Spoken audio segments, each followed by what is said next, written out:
Well, it is like truly my pleasure to welcome Tyler Mincey to the stage. Just kidding, he's been here the whole time. But to introduce him for his talk, I've really been looking forward to this talk.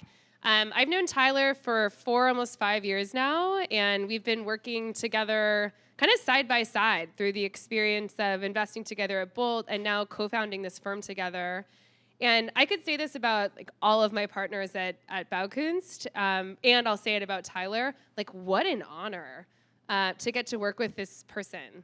So many of you have actually had that honor, and I want to just give him a shout out for reaching out to bring such incredible people together here. I think that's one of his great gifts. In addition to that gift, Tyler has been in kind of product and engineering management roles throughout his career. Most notably, he was on the core iPhone team. And when he left Apple, he was managing the full iPod roadmap, which was about a $7 billion business. Just some small responsibilities there. Kind of running kind of equal parts design studio here in Silicon Valley and then living in factories in China to ship arguably the most kind of movement-shifting consumer product of all time. He also went and founded or worked with Fictive Kin in New York, a design studio working on software products, and then was the co-founder of Pearl Automation, kind of an Apple spin-out, looking in the automotive aftermarket space before gracing us with his great presence at Bolt and becoming an investor to help inspire the next generation of technology and product people to kind of bring their visions to reality. So when I think of the art of building that's embodied by Tyler, I'm really excited to hear one area that's been kind of piquing his fancy over the last few months. It's been fun to watch him like getting deep into like weird white papers about like cryptocurrency and supply chain. And, like, I have no idea what's going to happen on these slides. So I am like legitimately riveted. Tyler, Thank you. Appreciate it.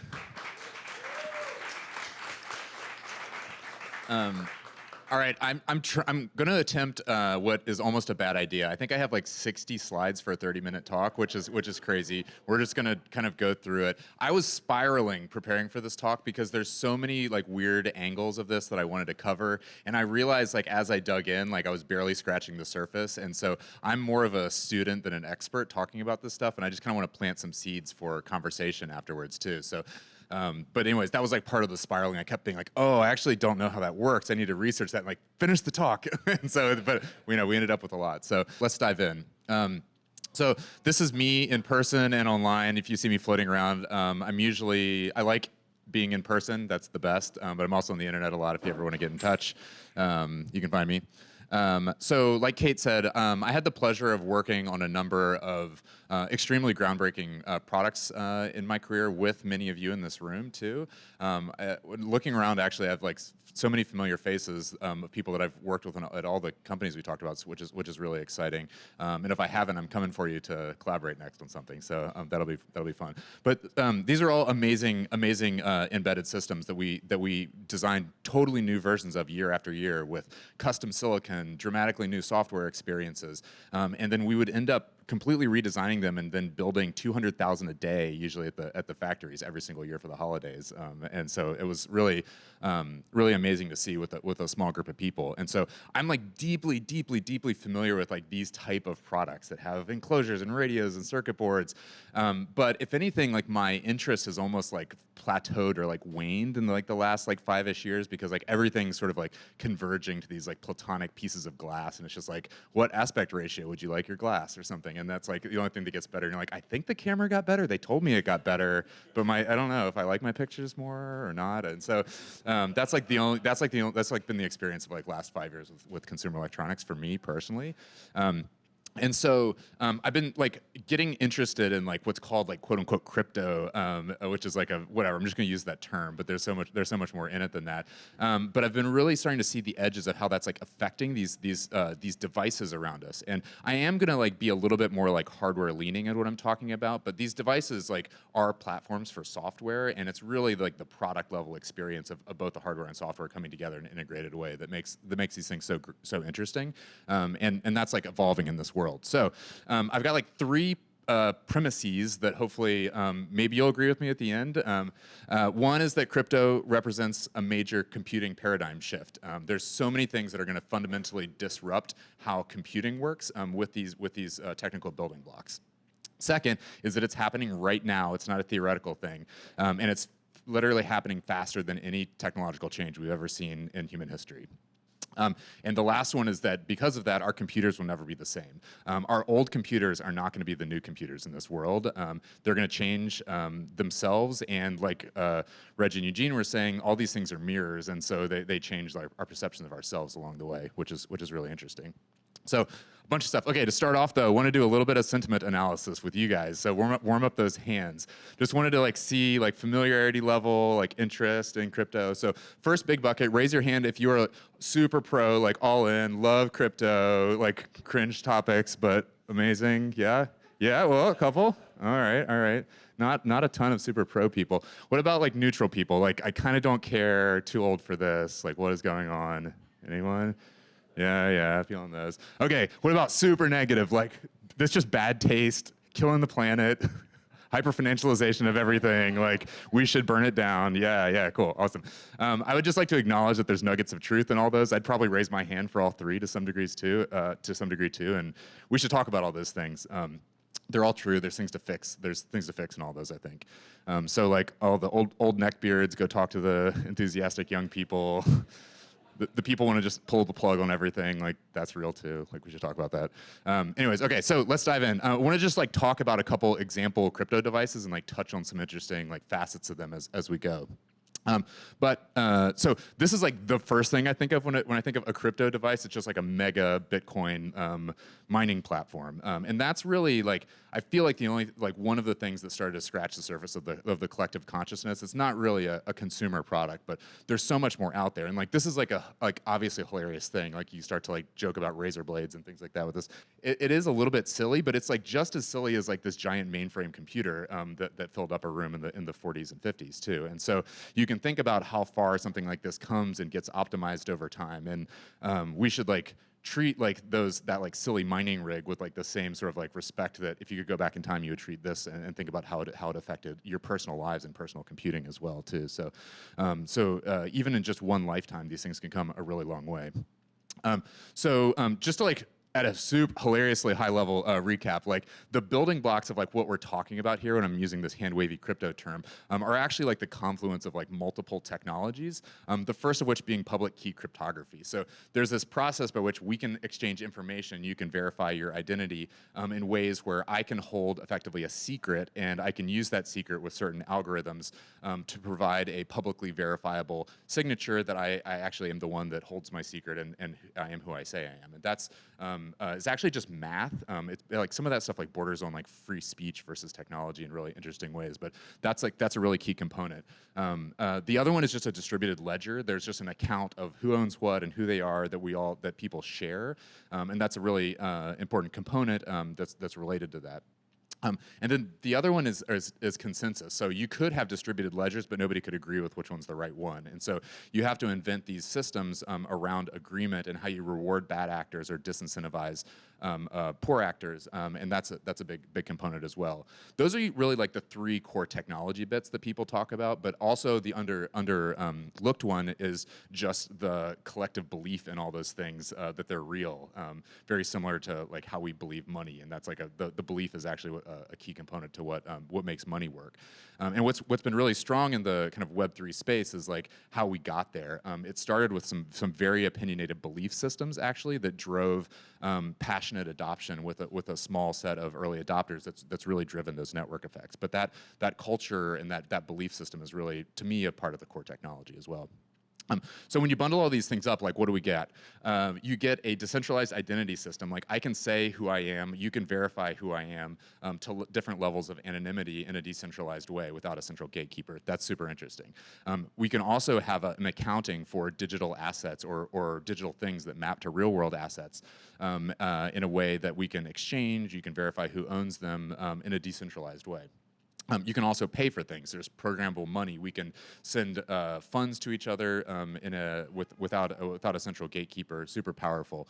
And then like we now have also like a Turing complete decentralized computer too, where we can build all software and it can run in a decentralized fashion as well too, which is incredibly powerful if you think about everything we've built on top of effectively calculators. That's all of our entire software experience now. So that exists literally at a global level now, which is extremely powerful. So this like all the stuff that kind of falls out of those core technology bits we're talking about. This like is looking like it's literally the fastest thing we've ever seen humans adopt before in the past, even though we're so early in the process right now. Just to take a quick accounting of the world in 2022, we have just shy of 8 billion people in the world right today, which is kind of amazing. Shockingly though, only like less than 2/3 of them are on the internet though too. So we're not totally on the internet island for 1/3 of the world or still, and so that's like an interesting thing, even though there's I think awareness of it like in the people that aren't there. But that's we're still not there in the S curve of internet adoption even. I think people have like seen these things like floating around a lot, where the rate of adoption keeps going faster and faster and faster for new technologies over time. And I think this is a core thing. Some of this though is like there's a cause and effect question. Like these aren't necessarily getting adopted quicker because they're better. They're getting adopted quicker because people are more tied together too. They're traveling faster. They're communicating more too. So there's not necessarily like a inherent like value system in these things where like the things that are moving faster are better. They're just like moving faster, but it's something to acknowledge. If you zoom in on crypto and the internet, this is a little bit of an eye chart. This is like graduate level like data visualization to try to understand what we're looking at here. But basically, like the yellow line is crypto growth. You can see the little like we are here note. All of the like yellow axes are crypto and the white ones are internet. The users are the same on both sides. There's also like a log plot, which is like difficult to understand as well. But in short, crypto is growing faster than the internet on a time-adjusted base. And if you look at where we are today, was roughly the internet in 1994. So like sitting around today being like, hey, I think this internet thing is going to be pretty big. Like that's kind of where we're at with crypto right now. It's a good thing to pay attention to. This is happening. Today, though, we're about at like 100 million crypto users, which is only 2% of all of the people in the world that are online today. So, we're still early. But it's interesting to look at some of the sentiment around that too. And if you zoom in on some of the more connected parts of society, like the U.S., it's astounding. So 86% of people in the U.S. have at least heard a little bit about cryptocurrency. They asked specifically about Bitcoin and Ether here too.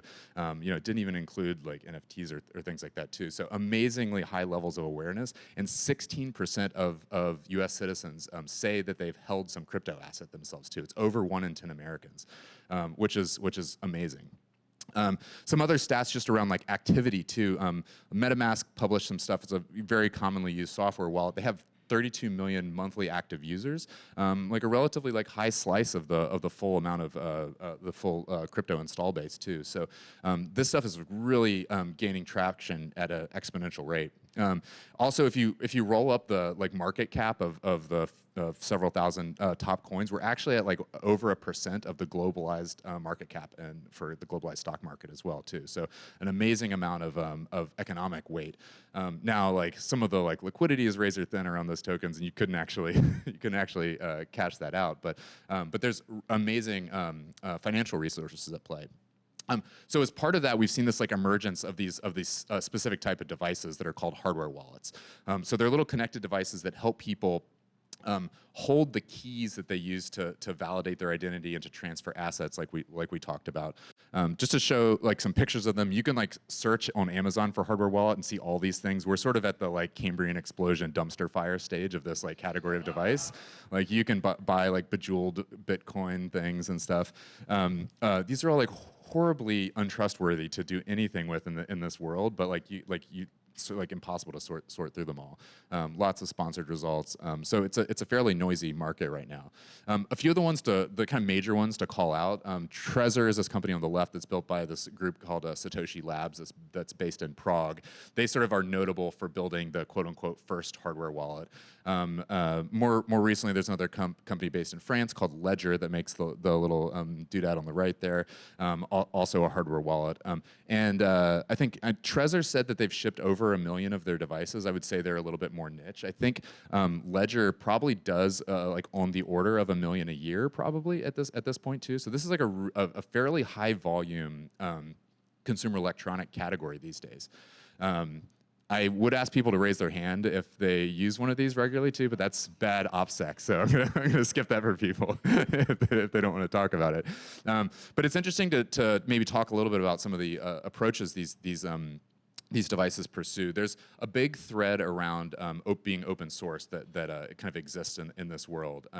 And so you'll hear the phrase like trustless thrown around a lot, which is I think a pretty bad term if we're going to evolve these things into more like common language for people. But the goal of a lot of these devices is not to derive trust or security by a brand having a black box and demanding that you trust them that the black box is secure. The goal is to try to achieve at a sense of trust and security by being more open, and that's auditable and can evolve over time. And so a lot of these companies are taking that path.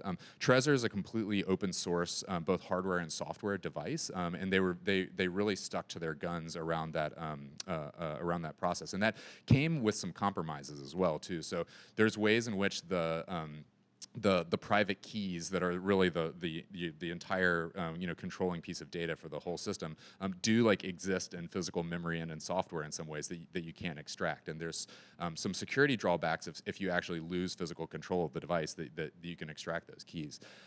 Ledger took a slightly different approach where they're a mostly closed source system, but they started using some specialized components called secure elements that can actually hold the private keys within a single kind of surface mount component that the system and software only interacts with kind of at a high level, just sending and receiving messages to be signed, and it doesn't actually expose the private key. And there's some deeper concerns, nothing is unhackable, so you can even get at those things with a highly sophisticated laboratory environments, but really provides a level of physical security with the devices that's kind of above and beyond what we're seeing in other places.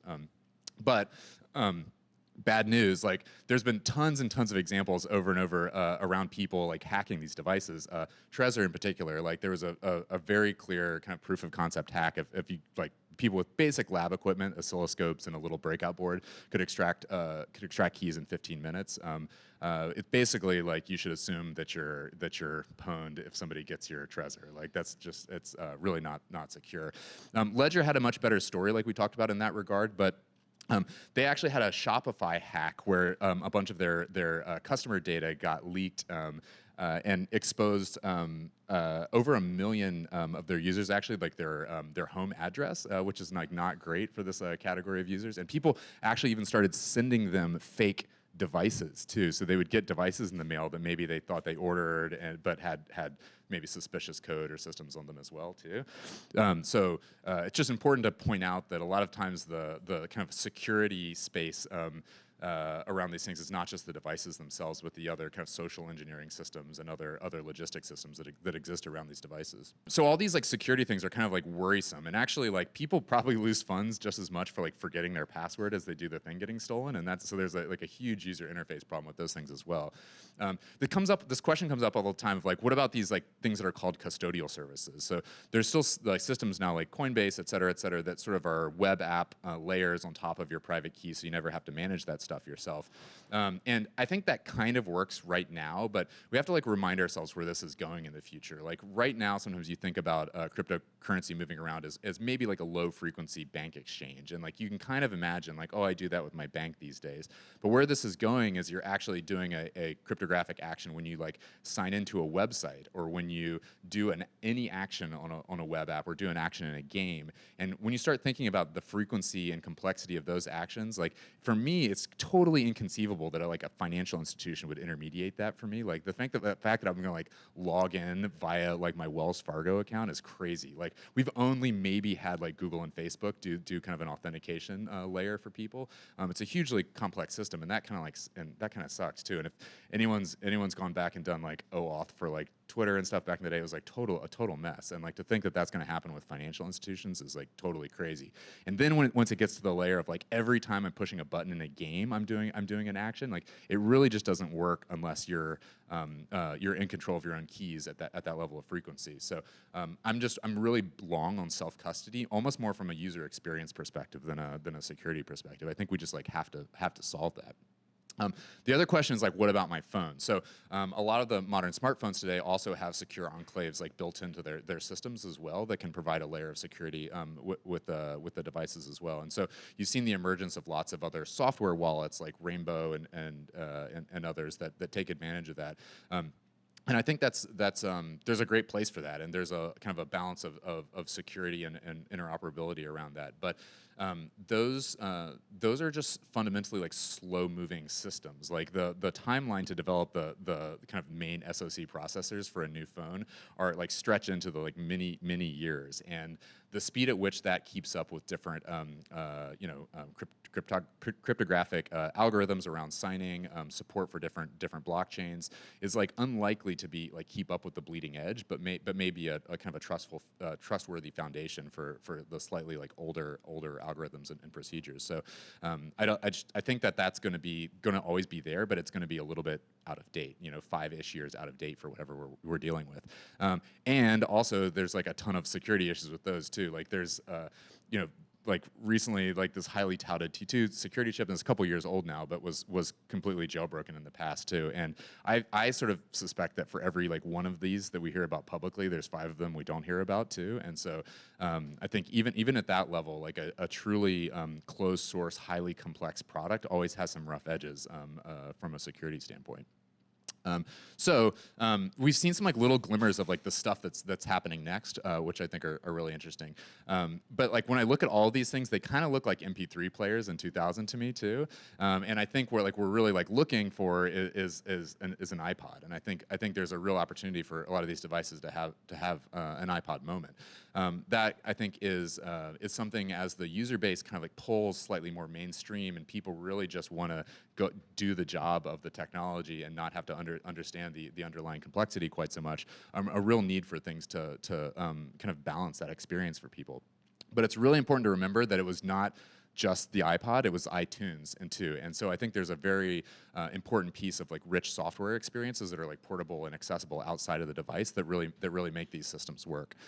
So we're seeing like people playing with this. These are the hardware wallets that Square or Block have been playing around with recently. Maybe no comment from me on the industrial design, but they're clearly like working in some like interesting conceptual places. These are very obviously designed as an accessory or companion device for your phone, and thinking about how those two things work together as opposed to being totally separate is really interesting. Building in some biometrics, et cetera, too. So we have some great friends working on these. You also see, I'm fortunate to be on the board of this company, Foundation Devices, that's making a Bitcoin-centric hardware wallet that's really trying to balance the user experience of these devices with not uncompromised security. So this is a really interesting device that actually works with a camera, so it exchanges QR codes to a phone app, and it's truly air-gapped, where there's no wireless connection between the devices, and they're doing some really clever stuff longer term around like eliminating the need for people to write down seed phrases and having a little bit more friendly backup process around that, because I think like a lot of people don't use these devices because they're worried about messing it up just as much as they are getting hacked, which is a concern. I also would throw out the stem player. This is like has no blockchain connection right now, but we're seeing people make dedicated devices that have dedicated content distribution networks associated with them too. And I think that really speaks to that kind of ownership ethos that we're getting to. And so for me, this like starts to like nibble at the edges of what these devices could look like and how they relate to ownership of content and delivery of content and sub communities developing.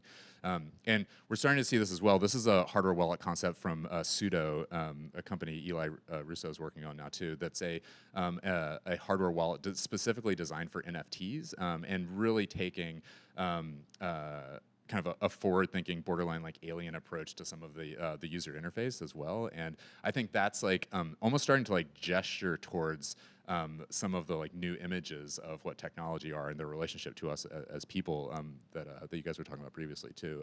It's really exciting to me. Just to like rattle off a ton of stuff, things that like to build one of these products, there's so many different considerations that are fundamentally different than how consumer electronic devices have been thought of before. You have to think about how the keys are stored, like whether you're using secure elements or not, how often those are evolving, like what to do when they're hacked. The key provisioning is highly complex. Like you have to decide like how to generate those keys in the first place. Does a centralized authority issue those to people? A lot of that's existed in the past with SIM cards and things like that. And there's giant companies like Gemalto that have built their whole industries around providing those secure chains to like issue cell phone identifiers that let people get on the network, et cetera. There's an extremely deep industry around that.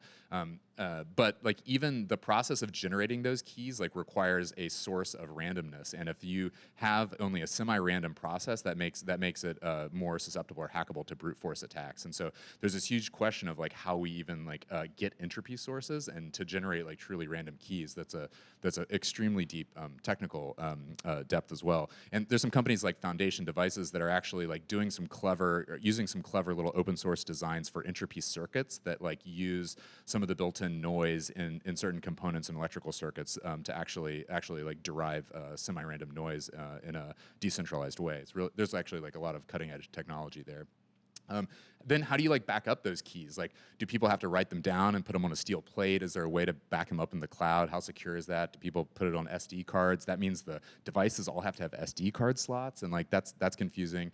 There's other ways for those keys to be backed up in a social way with a group of people. It's like usually like referred to as multi-sig in some configurations. Super interesting. There's all the decisions around like how air-gapped this thing be, how exposed is it to the internet? Should it be? I kind of believe that over time for a lot of these high-frequency use cases, like wireless is coming, but people are having to look at very different architectures where a lot of the core key management is actually like happening with a dedicated coprocessor and separate from the wireless interfaces, and it's really affecting the hardware architecture itself. Smartphones do a really good job of this, but most like consumer electronic devices like have very low levels of firmware security too. So there's all these concepts of like running signed code and secure boot that like maybe a startup thinks about 5-10 years later, and a lot of the big companies do. But in this world, like people really have to consider these architectures from day one. And there's also the question of like, should a user always be able to sideload their own code on the device and not have to trust remote code? That has tons of implications. You can also decide how deep your tinfoil hat wants to go. It's like, do you trust your compiler? Like, where did you get the source from? Like, there's like infinite amounts of skepticism and like in that.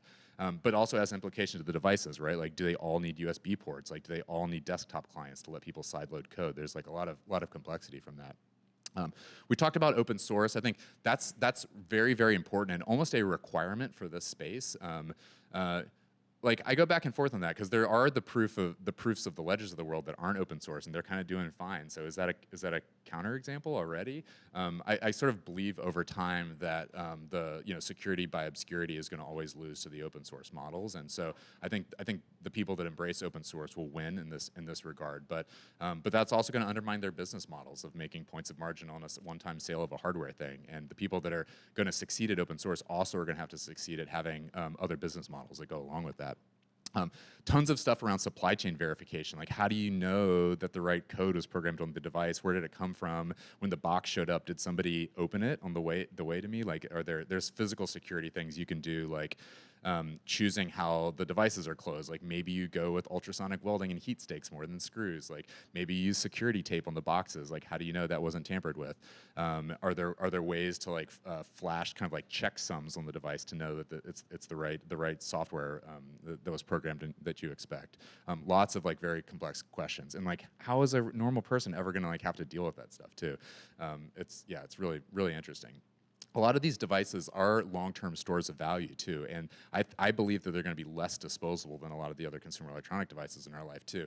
That comes with lots of, I think, like ultimately healthy, but like requirements around lifetime, how batteries are going to last, how robust the devices are to environmental, physical concerns. Like super interesting.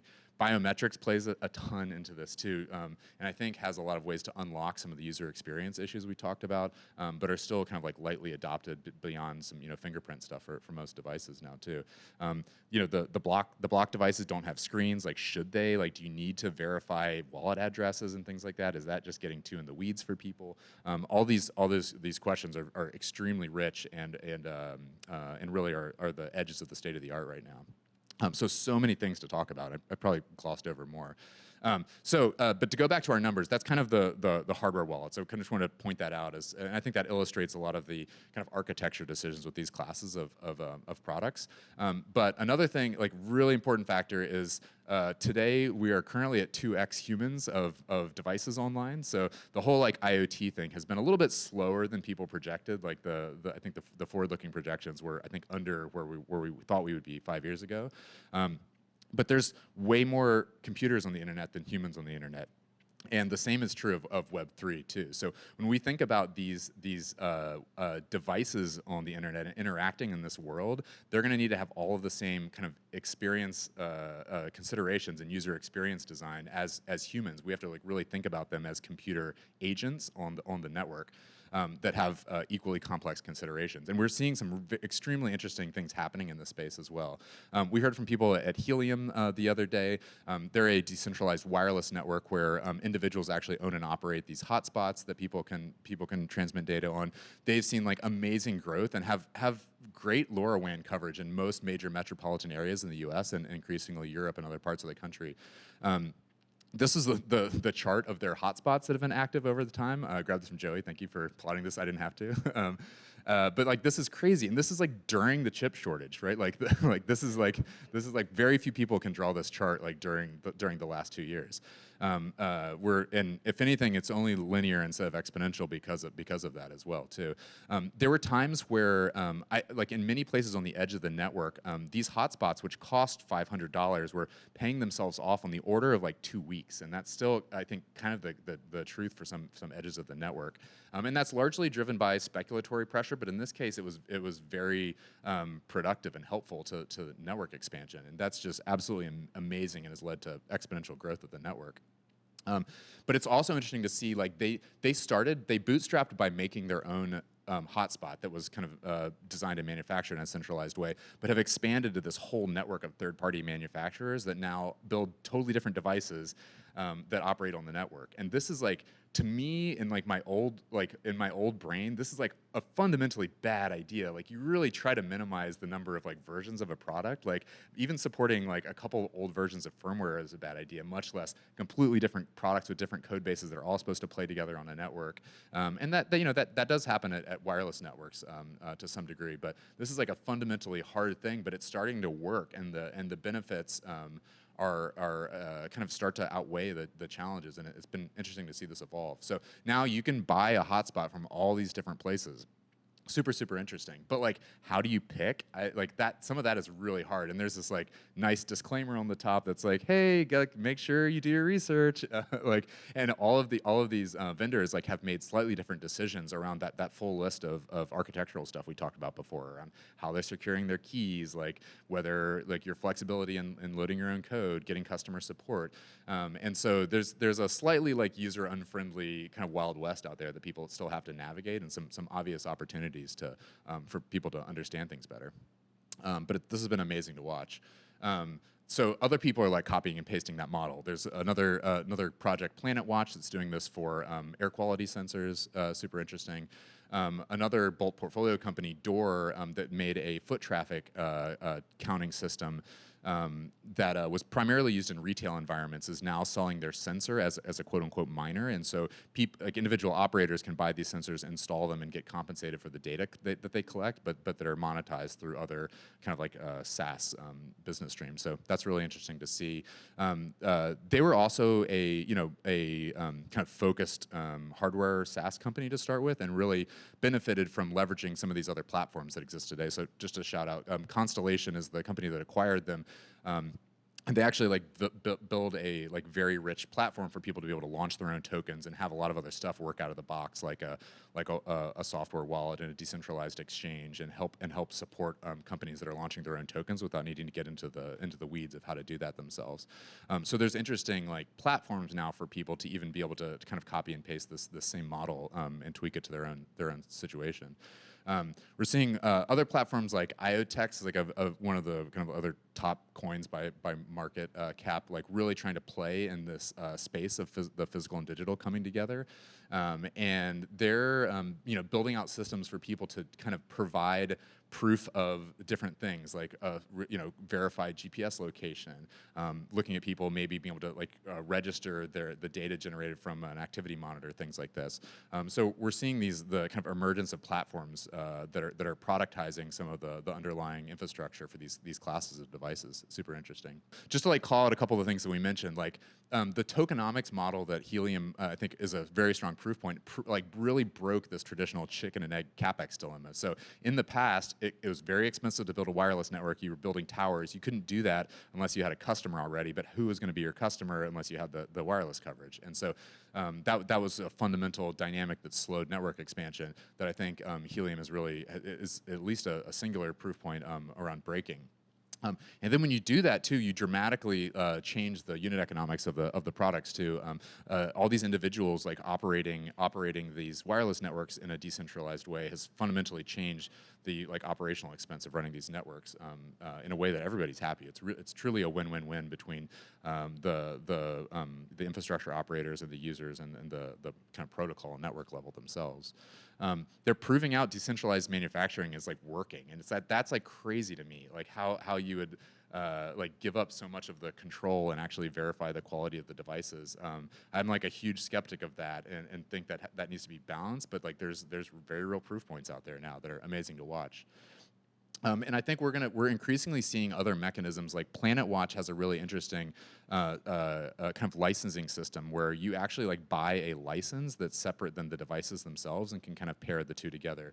And I think we're going to see this more and more for other physical devices. I sort of believe that like buying an NFT to kind of hold your place in line or as a pre-order is like 100% how all physical things will be bought in the future. There's so many benefits of like generating a secondary market and price discovery and helping with inventory financing in really clever ways. That absolutely feels like the inevitable future to me, and really interesting to see people playing with those models now.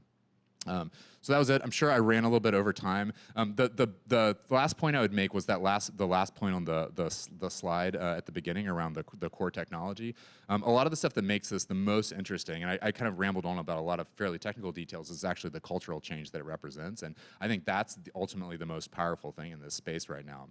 I think the value systems that some of the technology represents and what people are building towards around autonomy and value flowing to value creators and networks and complex ecosystems are the most interesting things. And we're seeing the underlying technology like being forced to be dramatically reinvented and re-architected to match those value systems. And that's ultimately what's I think driving the powerful change in the space. So that was it. I'm sure I went long, but this is it. Yeah, does anybody want to talk about anything now or questions?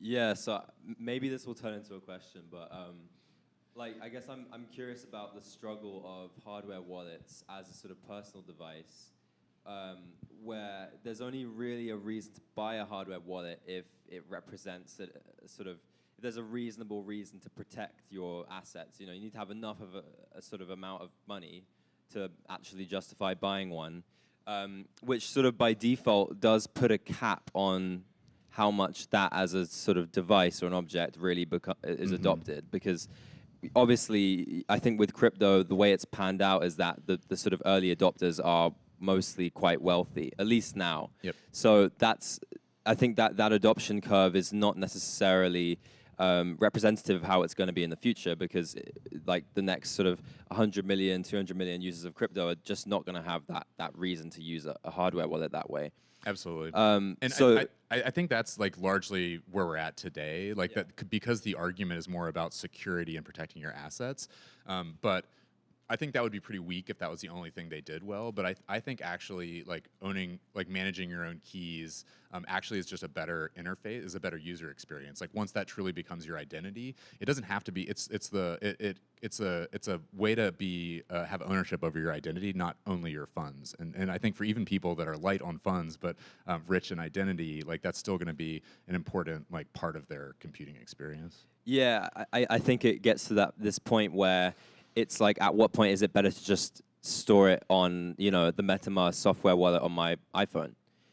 Because it really does come down to, how much do I want to protect my assets? And if it's just cheap and it's to do with identity, maybe it's like a couple NFTs that I've minted, for not that much money. It's just like much cheaper, much better decision to just have it on a phone. So I'm curious, like, how do we actually? Because I think the broader interest is like, how do we get out of like the phone era, move into like how the phone represents something that belongs to this sort of decentralized internet we're heading into. How do we get out of that if that's the kind of like conundrum of this? It's like, there's like, most people are not going to have enough money to justify buying a hardware wallet, but there's probably not enough like imagination around hardware wallets to start to replace the iPhone. Yeah. So, but what do you think about that?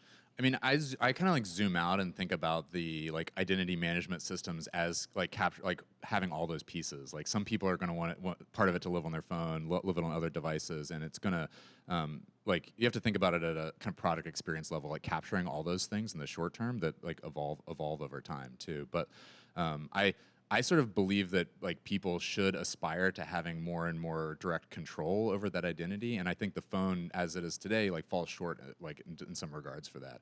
I think we've seen lots of examples of those companies being like fairly authoritarian in how they manage those platforms, and you really don't have full control over your phone these days and the software that's running on it, and so like you don't. That doesn't mean like no one's going to use their phone. It's not that bad right now. Like you're going to still use your phone, but like you kind of want these other backup options that really help you like have like really be able to trust and maintain your identity beyond that. So I think something that's interesting there is like, if continue on this point of just like, let's say this works and like hardware wallets are just like the new token of identity. I think right now, like the whole point around the iPhone is that this is like my token to identity to like everything I interact with. So then this turns into a pure like stylistic choice, which then I think puts all of, like computing in this interesting position where it's just like, okay, like how does Apple change their entire product line when now people have a whole new marker of identity that's not tied to them? Or does it become a thing where like Apple, Facebook, it's not like everyone is forced to make a hardware wallet and it becomes like a necessary product line for every single tech company because they wanted to interact with a certain way of their software? Totally. Yeah, it's hard to say. I mean, ultimately, like that consumer mindset of like acknowledging an identity that's greater than those devices is like healthy and something that like I think is like I aspire to, and just like people appreciating like this is my identity and then thinking about how it interacts with these other things in their life. Like it's like a little sad if it's just like my identity is my phone. I like there being an identity period that's like has a shadow on my phone and a shadow on these other devices and other like incarnations. So that's like a world that I'm kind of an advocate for. But I think like these like faceless glass obelisks that like we all use are fairly like one size fits all and can get very customized with the software experiences. But a lot of these like design considerations around like security models and how you're using it and for what you're using it for, it feels like the design space is so big that there's going to need to be slightly more like personalization in like what the devices do and how they navigate all those design decisions that like I hope will be like. There's always like the world is like an infinite cycle of bundling and unbundling, but I think we're on the cusp of an unbundling in that sense of there being like mini hardware software experiences that solve different people's like needs differently, and that's kind of what's ahead of us. I don't think it's like one of the big tech companies making a single thing. How long is an unbundling and bundling phase? What are we looking at? I don't How long is the unbundle? it's hard to say. Like, yeah, like some of them go really fast. Like it's almost like an infinite. It's like I don't know. Not to get too philosophical, but it's like a fractal thing. Like it's happening all the time. Like bundling and unbundling happens like with every breath, and people coming in and out of a room, and on the scales of civilizations too. So I think there's always like layers of that. I think in this case, like we're seeing some like escalation in the rate of like technology bundling and unbundling, and so. Yeah, depending on what we're like component of it, like it could be 5 years, could be 10 years. It, really depends on what it is. But this stuff is like starting to touch on, like you said, political systems and how we think about families and organizations. And some of those systems are more slowly moving. And so some of those things unbundling might be generations still, but they might be related to these same technologies. I just have one more question, which is just like I'm really interested in the manufacturing side of this and like the structural changes. What structural changes do you think are needed to actually start to create and manufacture hardware in a more sort of decentralized way, kind of like what you were showing with helium? Yep. I think that's really interesting, the idea of like multiple iterations and variations of essentially the same thing. Across different factories, etc. But like, what challenges are there in the actual structural manufacturing and that we need to go through?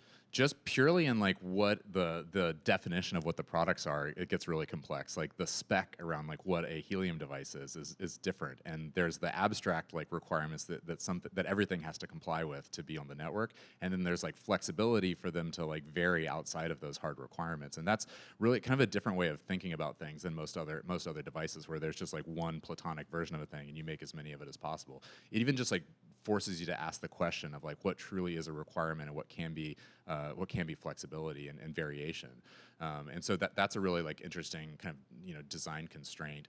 But then like how you test all those things and let people build them in different places around the world for those varying requirements is just is really complex. I think one of the biggest things is that because some of the hardware is open source, like you start to have to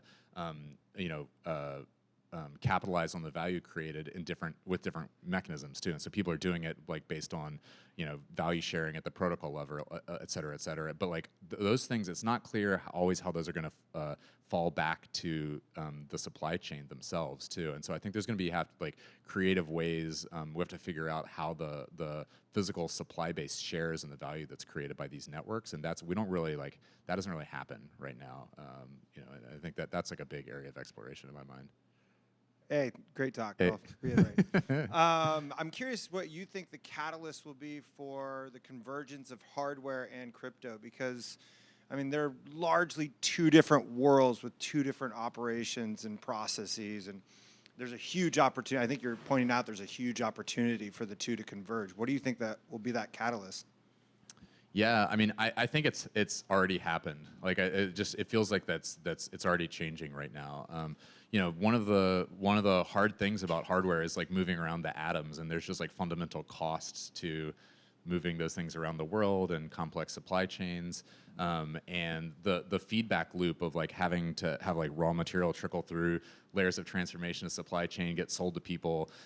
That full cycle has been relatively slow in the past, and I think the big shift for me is some of these tokenomic models and being able to like pull forward the speculative future value of something and help that be an accelerator and drive a flywheel early on is the big like kind of techno-economic innovation that's gonna speed up hardware development and kind of like help solve some of those capex problems we were talking about before too. So that feels really new, and it's probably been a conceptual thing that's existed for a while, but some of these technology tools and then the like social proof points and belief around them is really starting to like make that happen. So I feel like it's going to be more of like a demand from the hardware side, where there's like we've like seen how these systems can work, and so like the kind of the device and hardware community is just going to eat it up because of how much value it represents.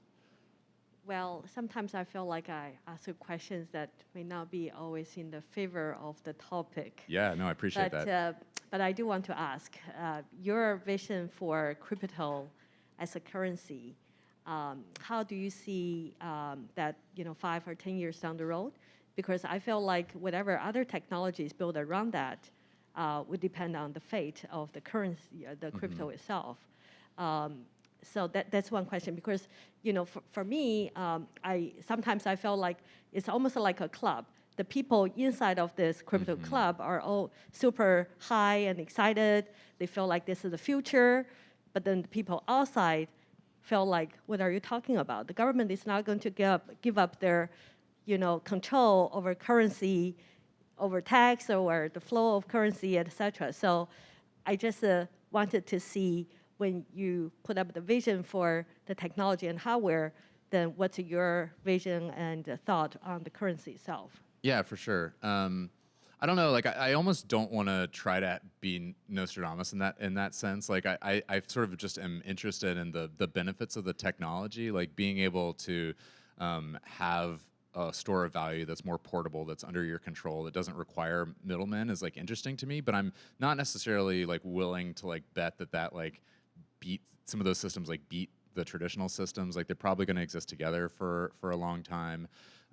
So I don't know. I'm almost like not interested in like voting for one or the other, or like having a super strong opinion. But I like considering kind of the pros and cons and the benefits of both of them, and like maybe within my lifetime trying to like appreciate what's better about them both, and like navigating the two. Because I think there are a lot of benefits in those institutions. Like, they are slow moving, like by design, and that helps us not like whiplash and do something dumb that's irreversible too. Like, so like that's why slow moving things are nice too. And so that like pairing of fast and slow is like ultimately like healthy, and the interplay between them is great. I think like, yeah, if you go like all into the new thing, you like are likely to like run into a wall that you didn't see. Like, I think it's important to have both things working together.